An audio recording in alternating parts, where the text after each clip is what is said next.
Good evening trader, apex X কমিউনিটির আরেকটি ভিডিওকে আপনাদের স্বাগত জানাই।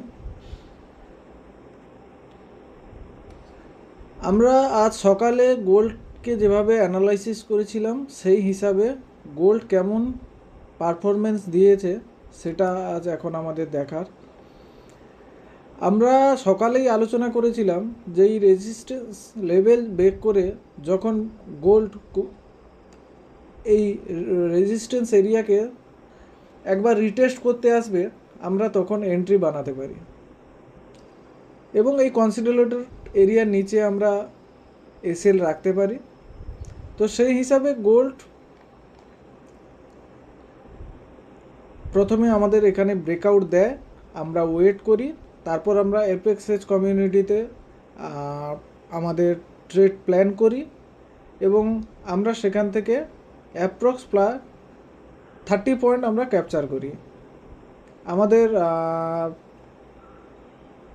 অ্যাপেক্স এক্স কমিউনিটিতে যারা আছেন তারা যদি ফেসবুক লাইভে ফেসবুক ভিডিও দেখেন বা করেন, তারা অবশ্যই কমেন্ট করবেন যে আমরা কত পয়েন্ট এখান থেকে কামাতে পেরেছি। তো মার্কেটে সবসময় একটা রুলস ফলো করা দরকার, সেটা আমরা সকালেই আজ আলোচনা করেছিলাম যে মার্কেট যখন ব্রেকআউট করে তখন কি হয়, সাধারণত সমস্ত রিটেল ট্রেডাররা এখানে এন্ট্রি করেছে এবং তারা কিছুটা প্রফিট দেখতে পায় এবং তারপরে পুনরায় তাদের এসএল হান্টিং করে স্মার্ট মানি। সেই স্মার্ট মানিরা এখানে এসএল হান্টিং করে মার্কেটের যেটা ডিরেকশান ছিল সেই ডিরেকশানকেই তারা মার্কেটকে কন্টিনিউ করবে। এটাই আমি আগে আলোচনা করেছিলাম আজ সকালে এবং মার্কেট ঠিক সেভাবেই রিয়্যাক্ট করছে।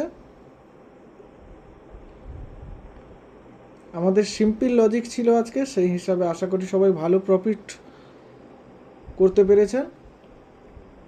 তো যারা ট্রেডে হোল্ডে আছেন বা ট্রেড এখনও হোল্ড করছেন, তারা এই লেভেলটা একটু দেখবেন, 4790 এই লেভেলটা একটা বড় রেসিস্ট্যান্সের কাজ করবে।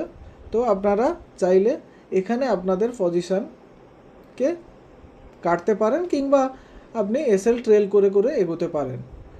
এটি এখন বড় সাপোর্টের ভূমিকা কাজ করবে, কারণ এটি আগের রেসিস্ট্যান্স ছিল। তো এই লেভেলটি এখন সাপোর্টের হিসাবে কাজ করবে। তো আপনারা এক কাজ করতে পারেন, এসএল এই 4758-এ এসএলকে ট্রেল করে যেতে পারেন এবং মার্কেটে মুভমেন্টের সাথে সাথে আপনারা আস্তে আস্তে আপনাদের এসএলকে আগে কন্টিনিউ এগিয়ে নিয়ে যেতে পারেন। গুড নাইট ফ্রেন্ড, কাল আবার একটি ভিডিও নিয়ে আপনাদের সাথে দেখা হবে।